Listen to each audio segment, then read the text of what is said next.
Magandang araw po sa inyo at welcome back dito sa ating panibagong video. Mga kapolitika, atin pong pag-uusapan ngayon itong mga paninira ng mga Vietnamese dito kay Atisa Manalo, ang Miss Universe third runner-up sa katapos lang na kompetisyon dito sa Thailand.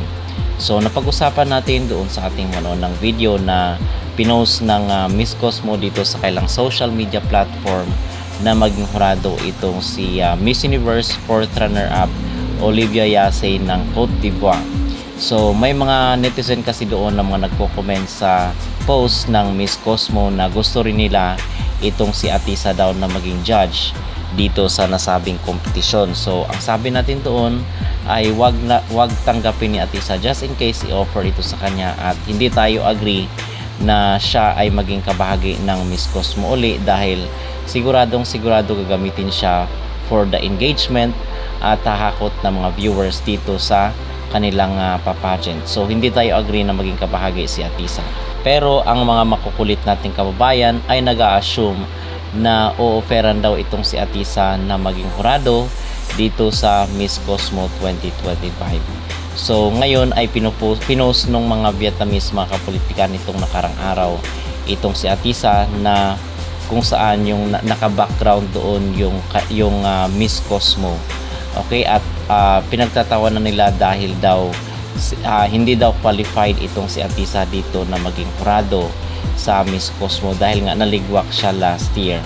So ano yung ating masabi, ano yung ating maging opinion dito sa ginagawa ngayon ng mga Vietnamese na tila ba ay hindi pa sila nakaka-move on dito kay Atisa matapos nilang sayangin itong ating candidate dito sa Miss Cosmo 2024. So ang maging reaksyon ko naman at ang aking maging opinion ay siguro sabihan nila itong si Ketut na sumali doon sa Miss Universe at tingnan natin kung hanggang saan ang kanyang mararating.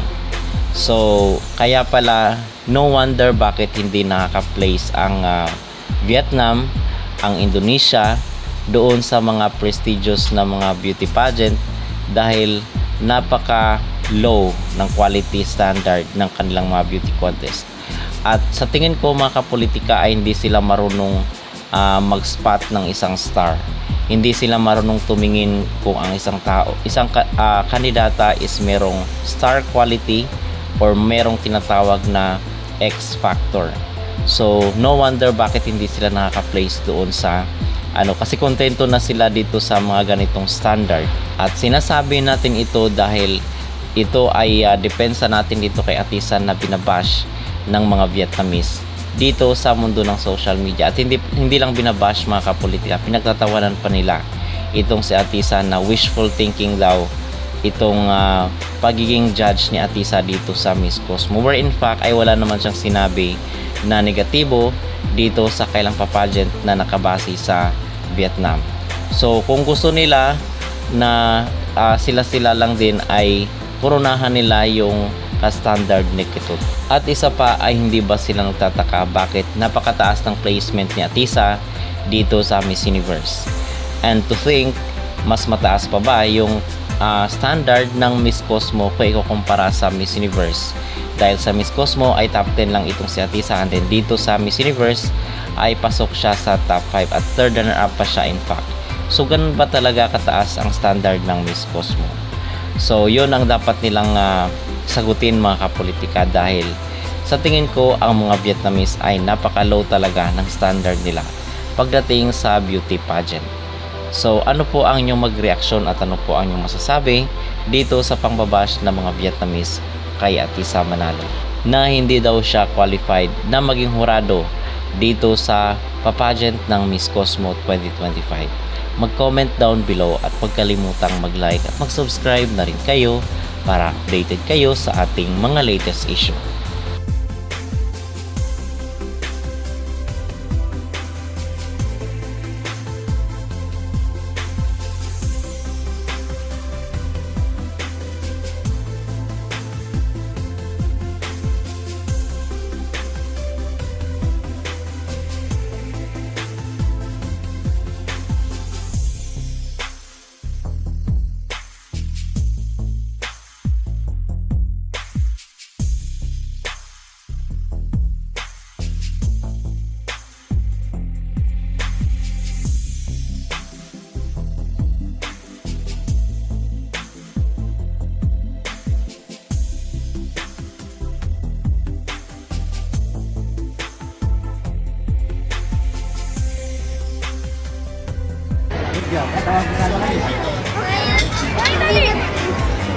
Did you pee? Wala po ako sa Bangkok. Nasa California. Ang lamig, grabe.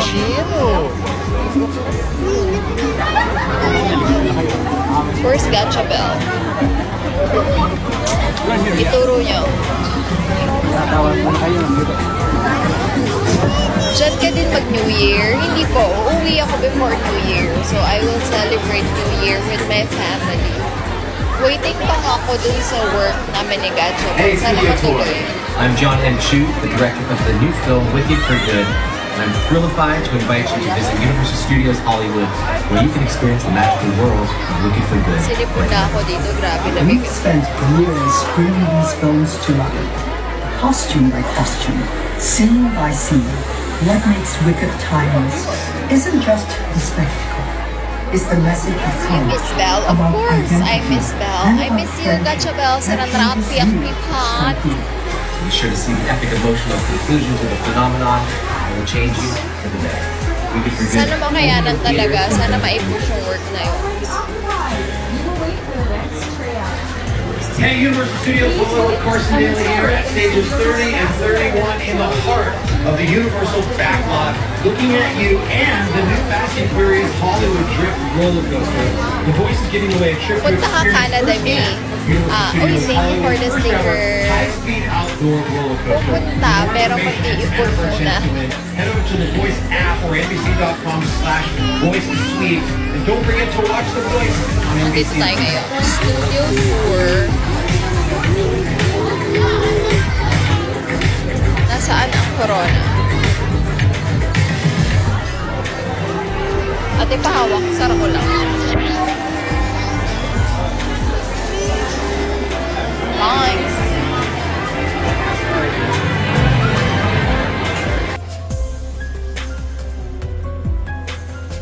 Naiyak na naman yun.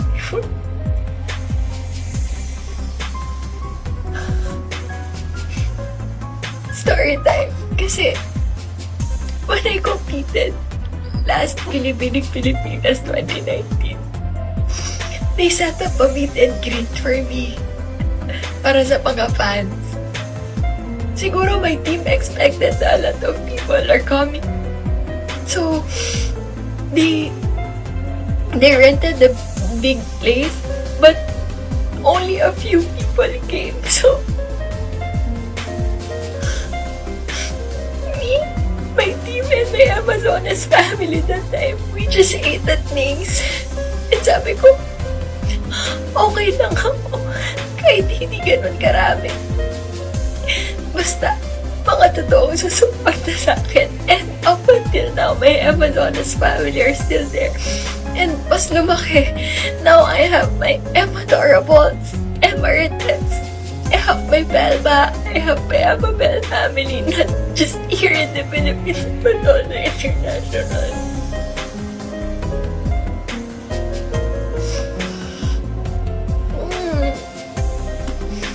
Sobrang mahal ko.